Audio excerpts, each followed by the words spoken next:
Welcome to my YouTube channel छोटी कहानी बड़ी सीख।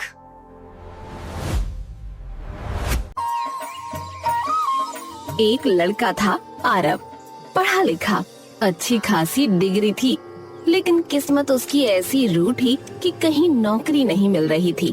उसका दिल फिर से बैठ जाता है। लगता है ये डिग्री मैंने बस समोसा रखकर इस पर खाने के लिए ली है, क्योंकि इसका कोई फायदा तो है नहीं। अरे ऐसा मत बोल बेटा, मिल जाएगी नौकरी।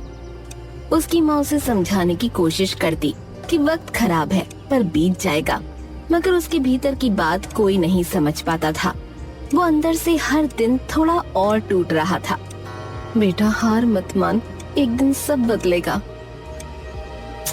माँ वो दिन आता क्यों नहीं है? मेरे मरने के बाद आएगा क्या? तुम कब तक लोगों के घरों में काम करके घर चलाओगी माँ?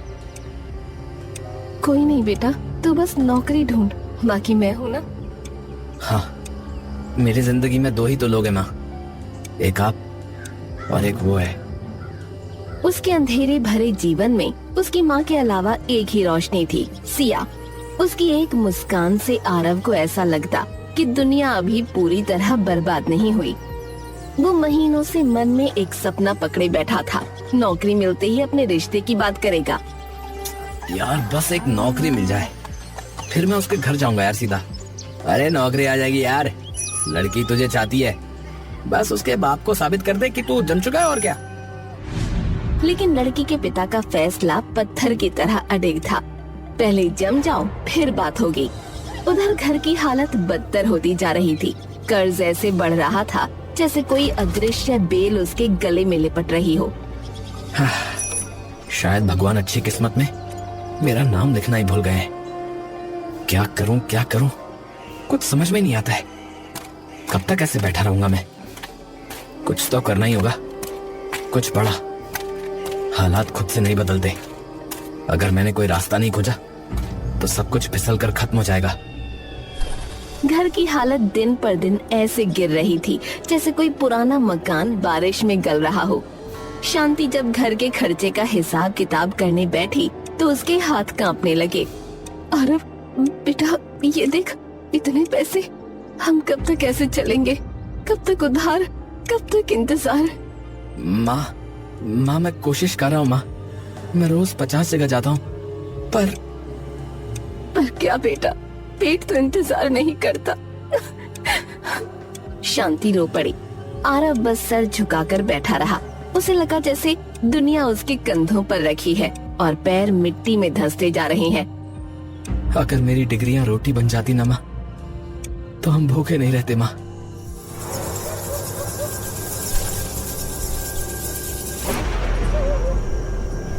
उस रात आरव करवटें बदलता रहा, पूरी रात सोचता रहा और फिर सुबह होने से पहले उसने एक फैसला कर लिया। ऐसा फैसला जो उसने कभी कल्पना में भी नहीं सोचा था। चाहे कितनी भी शर्म आए, मैं चाय की टपरी खोल लूंगा। पैसा कमाना है अब, चाहे जैसे भी आए।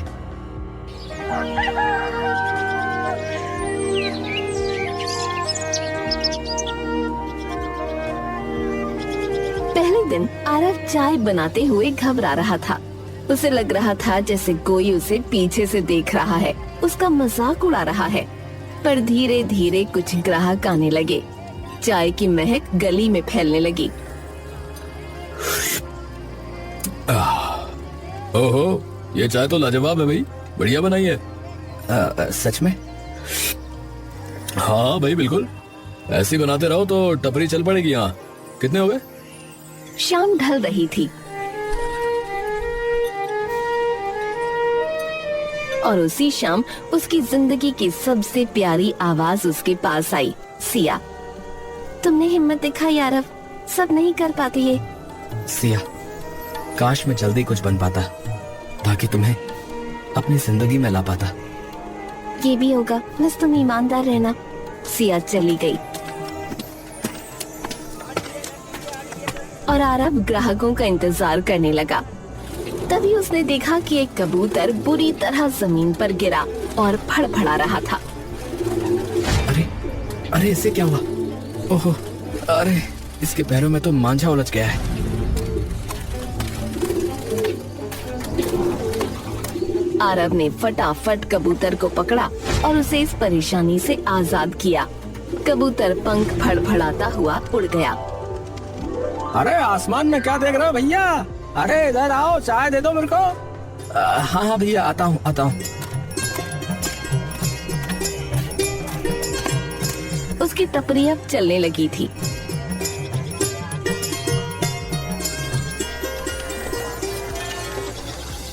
एक दिन उसने ठान लिया कि वो अब सिया का हाथ मांगने जाएगा। उसे लगा कि उसकी मेहनत देखकर रघुवीर सिंह शायद मान जाए। हाँ, आज जो भी होगा साफ साफ होगा। मैं फिर डर कर पीछे नहीं हटूंगा।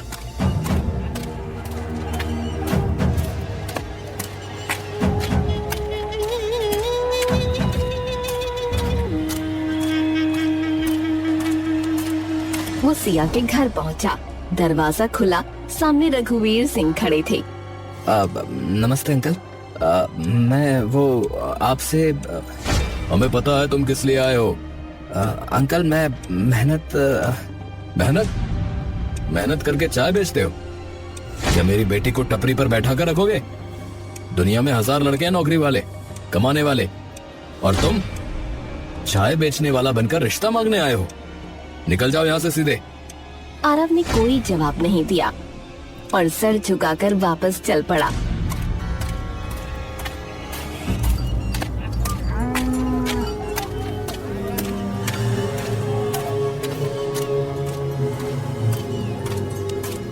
वो वापस टपरी पर आ गया। तभी सिया उसके पास आई।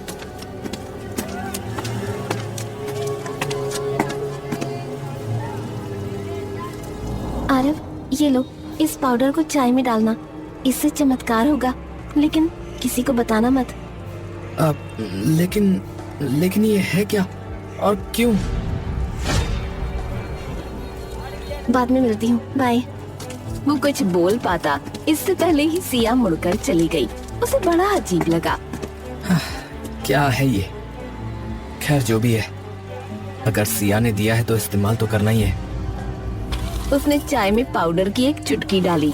खुशबू में कोई बड़ा फर्क नहीं था, पर कुछ तो हुआ था। पहला ग्राहक आया, रिक्शा चालक, जो अक्सर उधार चाय पीकर चला जाता था। अरे भैया आरव, अरे एक कड़क चाय दे दो भैया। हाँ हाँ, अभी बनाता हूँ। उसने कप बढ़ाया। ग्राहक ने पहला घूंट भरा और बोला, अरे ये चाय, अरे ये तो जन्नत है भैया। अरे आज तो दिल जीत लिया तुमने भाई, हैं? और हाँ सुनो, ऐसा है पैसे कल दूंगा है? अरे ये ना करो, अभी दे दो। तुम वैसे भी बहुत उधार करते हो भाई। अच्छा चलो ले लो भैया, ले लो। तुम भी क्या याद रखोगे हाँ कि किस रिक्शे वाले से पाला पड़ा था।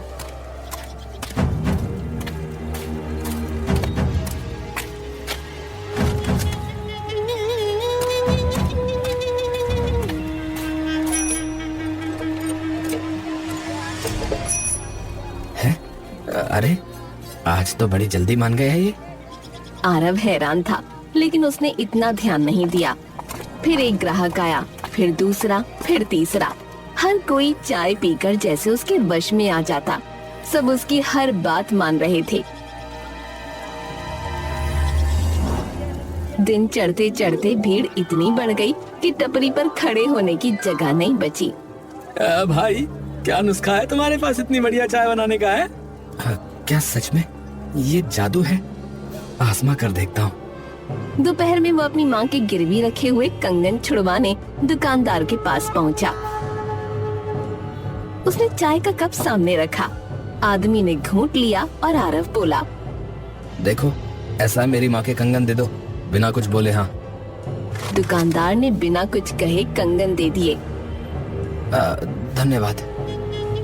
आरव के भीतर हलचल थी, खुशी भी, डर भी। आखिर ये पाउडर किस हद तक वो लोगों को बदल सकता है? अब टपरी पर रोज भीड़ उमड़ती। इसी भीड़ में एक बूढ़ा रोज आता था। वो चाय नहीं पीता, बस दूर खड़ा होकर घूरता रहता था।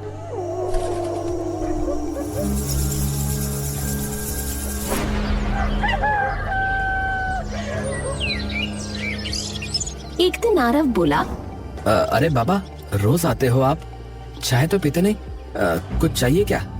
अरे बेटा, जादू कभी मुफ्त नहीं आता, इसकी कीमत होती है, समझे? क्या मतलब? जिस दिन समझेगा उस दिन देर हो चुकी होगी।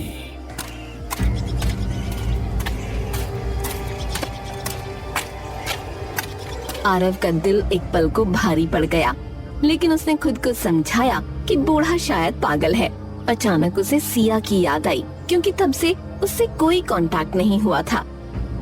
मुझे लगता है कि मुझे सिया के घर जाना चाहिए।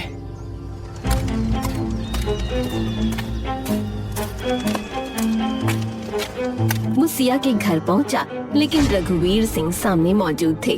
क्यों आए हो? चाचा जी, मैं बस सिया से उसकी शादी तय हो गई है और आगे से यहाँ कदम मत रखना, समझ में आया? ये शब्द किसी हथौड़े की तरह उसके सीने पर पड़े। उसका दिल टूट गया। वो कुछ बोल ही नहीं पाया, सिर्फ सर झुकाए मुड़ गया। सब मिल रहा है, बस वो नहीं। पर क्यों? क्यों? अचानक उसके मन में एक विचार चमका। हाँ, अगर ये पाउडर किसी का नजरिया बदल सकता है तो रघुवीर सिंह का क्यों नहीं? मुझे बस मौका चाहिए, एक कप चाय और मेरी दुनिया बदल सकती है। कई दिन आरव मौका ढूंढता रहा। एक दिन शाम को आखिर किस्मत ने उसकी तरफ झुकना शुरू कर दिया। चौपाल पर रघुवीर बैठे थे। आसपास 2-3 किसान बातें कर रहे थे। आरव धीरे से उनके पास गया। अंकल, मेरे हाथ की चाय पीजिए एक बार। अरे मैंने मना किया था ना। अरे पीकर तो देखिए ना, पी के तो देखिए। अरे चल हट। अरे ले लो रघुवीर, लड़का इतना कह रहा है तो ले लो एक बार, मन रख लो उसका भी। ठीक है, दे इधर। रघुवीर ने कप उठाया। आरव का दिल मानो उसकी पसलियों से बाहर निकलने को था। कैसी है अंकल? अजीब है, पर अच्छी है। अच्छा, तो इसी बात पर क्या मैं आपकी बेटी से शादी कर सकता हूँ? हाँ, क्यों नहीं। वो भी तुमसे प्यार करती है और तुम मुझसे, तो मुझे क्या दिक्कत होगी भाई? आरव के कानों को जैसे यकीन ही नहीं हुआ। वो पलकें झपकाता रहा। रघुवीर की आवाज कानों में किसी सपने की तरह गूंजती रही। क्या इतना आसान था? क्या जादू सच में इतना बड़ा है?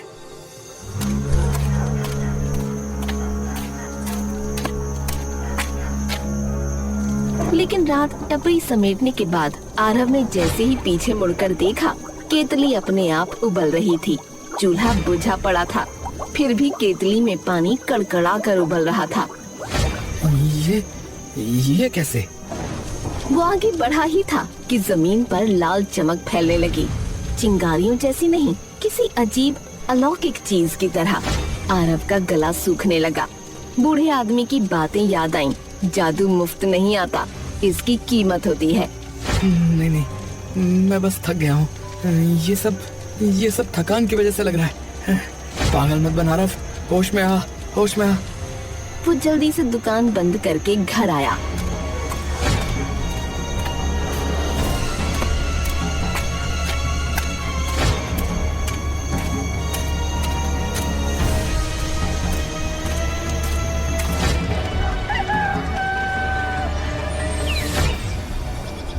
अगली सुबह वो पूरे उत्साह में सिया के घर गया। उसे लगा था कि आज वो पहले की तरह खुलकर उससे बात कर पाएगा। उसे सिया से पाउडर का छोटा रहस्य भी पूछना था। सिया, तुम्हारे पापा फाइनली हमारी शादी के लिए मान गए। देखो ना, मैं तो बहुत ही खुश हूँ।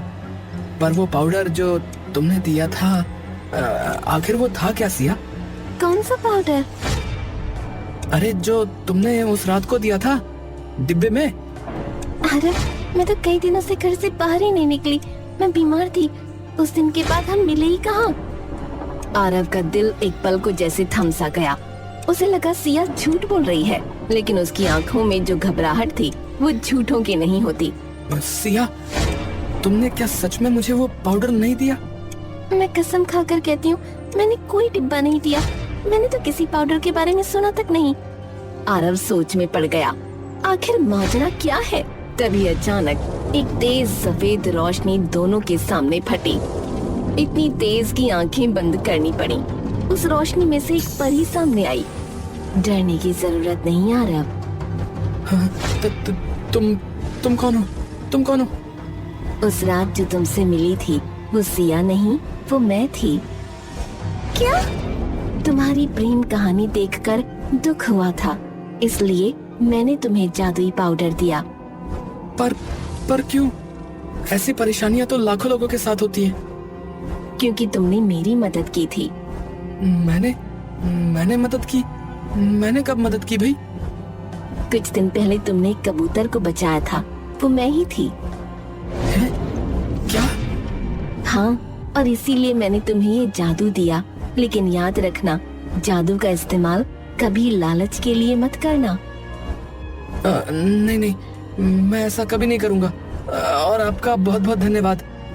पर मुझे लाल चमक नजर आई थी कल, वो क्या है? हर बार जब तुम किसी को ये चाय पिलाकर उसकी मर्जी बदलते हो, तब तुम्हारी अपनी किस्मत का एक टुकड़ा कम हो जाता है।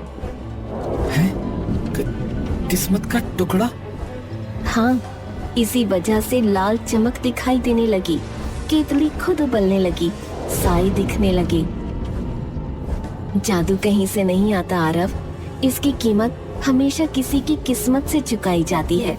वो कहावत सुनी है ना तुमने कि इस दुनिया में कुछ भी मुफ्त नहीं है। आरव सब समझ गया था, लेकिन अब लालच अपनी जड़ें उसके दिल में जमा चुका था। उसके भीतर एक अजीब सा नशा पल रहा था, सब कुछ पा लेने का नशा। अच्छा हुआ आपने मुझे ये सब बता दिया। मैं आपका बहुत आभारी हूँ। मैं भी, क्योंकि आपने हमें मिला दिया। चलिए इसी बात पर चाय हो जाए।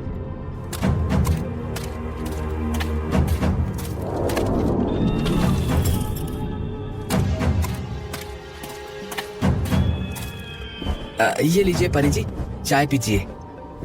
चाय? अभी? हाँ, क्यों नहीं। आपने मेरे लिए इतना कुछ किया है, मैं आपको चाय तो पिला ही सकता हूँ। मेरे पास इसके सिवा है ही क्या। परी को समझ नहीं आया, वो इंसानों जैसी ही सहजता से कप उठा लेती है। उसने विश्वास कर लिया था कि आरव एक अच्छा और सच्चा इंसान है। उसने घूंट लिया और अगले ही पल इस पाउडर का असर उस पर भी हो गया। और फिर आरव बोला, अपनी सारी शक्तियाँ मुझे दे दो। कि तुम क्या कह रहे हो आरव? चुप रहो तुम, बस जो काय करो अभी। परी का चेहरा सख्त हो गया। वो कोशिश करती है विरोध करने की, लेकिन कर नहीं पाती। उसके पंखों से एक रोशनी निकली और आरव की छाती में समा गई। परी जमीन पर गिर पड़ी। सिया ये सब देखकर जैसे पत्थर की मूर्ति बन गई। आरव, तुमने ये क्या कर दिया? तुम्हारे पास जो भी था मेहनत से था, फिर ये लालच क्यों? अरे जब सब मिल सकता है तो थोड़ा क्यों लेना सिया, पूरा लेना सीखो। सिया समझ गई, ये आरव वो आरव नहीं रहा जिस पर वो दिल से भरोसा करती थी।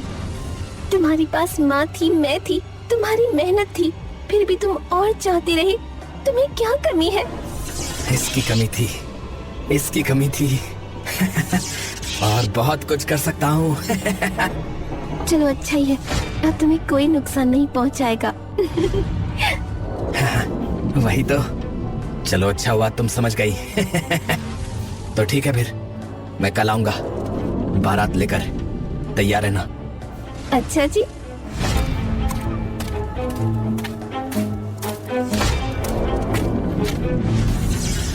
परी के जादू से अपने घर की जगह सचमुच का महल खड़ा कर लिया।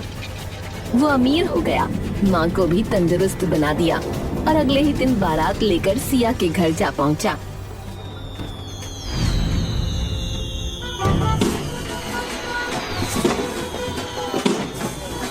हाय हाय पीछे बाराती, आगे बैंड बाजा, हाय हाय आए दुल्हे राजा, गोरी खोल दरवाजा, हाय हाय।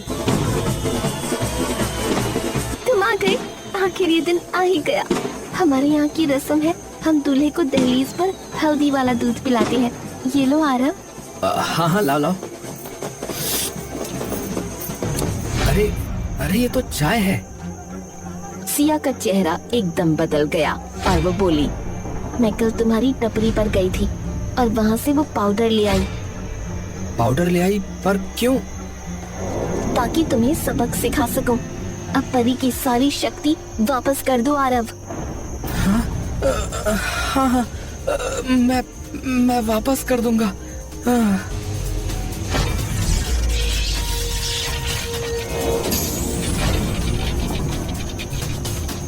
जादू का गलत इस्तेमाल करने की सजा बहुत बड़ी होती है आरव। ये तुमने क्या किया सिया? ये तुमने क्या किया? मुझे धोखा दिया। परी ने छड़ी घुमाई और अगले ही पल आरव की पूरी दुनिया टूटकर गिर गई। महल गायब हो गया, अमीरी छिन गई, टपरी सूनी हो गई और दुकानदार कंगन लेने आ पहुंचा। अरे, बिना पैसे के कंगन कैसे ले गया तू? वापस कर। वो घर पर है, घर चले जाओ। मुझे माफ कर दो। हाँ हाँ, जरूर जाऊंगा, और अगर नहीं मिले तो जेल कराऊंगा तुझे, समझ लेना। मुझे लगने लगा था कि मेरे पापा गलत है, पर शायद वो सही थे। तुम लायक नहीं थे आरव, न मेरे न खुद के। अरे मुझे माफ कर दो सिया, मुझे माफ कर दो। मैंने बहुत बड़ी गलती कर दी, सच में।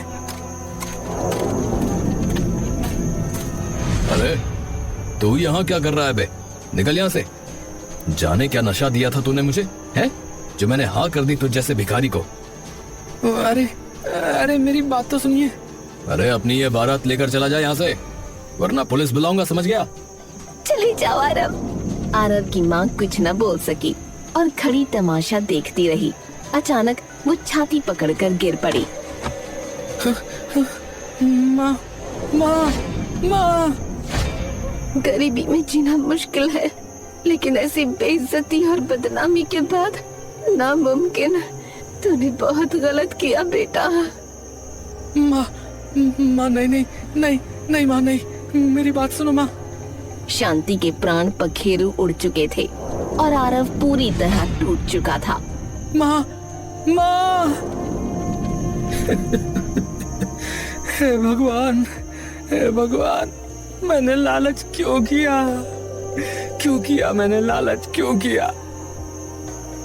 सवाल हवा में तैरता रहा, लेकिन उसका जवाब अब किसी के पास नहीं था। जादू ने उसे सब दिया और उसी जादू ने सब छीन लिया, लेकिन अब उसके पास पछताने के सिवा और कुछ नहीं था। अब मैं क्लियरली बोल रहा हूँ, चैनल को सब्सक्राइब करें। चैनल का नाम है छोटी कहानी बड़ी सीख। लाइक कीजिए, सब्सक्राइब और कमेंट भी कीजिए। धन्यवाद।